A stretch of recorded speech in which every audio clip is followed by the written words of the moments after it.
welcome to day 20-something of the Space in Between Your Fingers project. I'm here in the Papal Chariot. What you're seeing out the window is somewhere in Texas. I feel like I've been on the road in Texas for all 25 days or whatever it's been. So what I'm going to do is put up the windows here. And I can only do this for so long because it becomes unbearably hot. It's 99 degrees right now. This is going to go up about a degree every minute. And so this story that I'm going to tell you is going to last as long as I can stand to have the windows up. And so I've been meaning to tell you this story the entire time because the video that I shot when I was in Wyoming was too black, it was too dark, and you couldn't see anything. And so I lost my favorite night, which was night 5, as I pulled into South Dakota actually. Mitchell, South Dakota. It was the home of the Corn Palace, which was apparently this giant castle made out of corn. So I figured that was a good place to stay the night because I've been on the road for like 9 hours.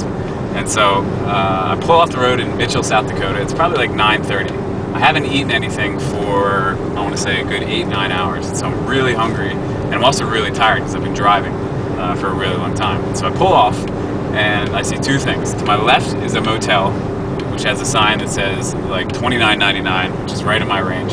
And to my right is this place called Chef Louis Steakhouse. And so I've come to this point where I have to make a decision. And I'm looking a little closer at Chef Louis, and Chef Louis has two things beneath their sign. One, it says "Come as you are," and so me being in sweatpants and a t-shirt, whatever, probably really dirty, that sounded appealing to me. And it also said "Bikers welcome." And so I figured, all right, I gotta check this place out. And so I go in, and I say to this nice, bright-eyed, beautiful hostess greets me at the door, and she says, can I seat you? How many do you have? And I say, let me ask you a question. If you were me, would you rather have a great steak here, have appetizers, dessert, the whole thing, and sleep in your car? Or would you rather go eat the granola, which is in your trunk, and sleep in the motel across the street? And she said, you gotta have the steak, and I agreed. And so the first decision was made. She took me around the corner, and the only way I can possibly describe this is to say that it was like walking into a 17th century French chateau.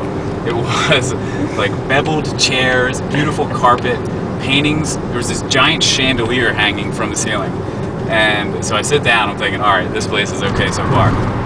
And so I sit down, I order my food, and it's at that point that I begin to look around me and notice that there's some interesting people, and I realize that I'm not in Philadelphia anymore. And so let me refresh myself on what was happening. To my right, the first guy I see is this trucker. And I know he's a trucker because he's wearing a leather jacket, and the dude is a dead ringer for Bob Seger. Only if Bob Seger had a perfect handlebar mustache. And this guy's sitting like a statesman like this, drinking his coffee. He's already finished his dinner, and so he's just looking around the room. And so this guy's to my right.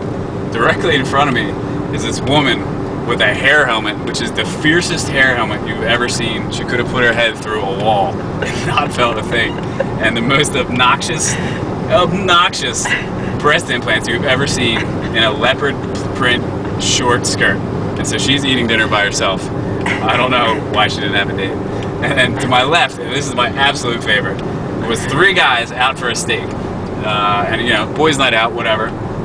So there's 3 guys, and they're all wearing cowboy hats at the table. And so that's off to a good start, and they're yucking it up. And then I look a little closer, and all 3 guys are wearing button-up polo shirts, which is like, like a dress shirt, which is like probably like a $200 shirt.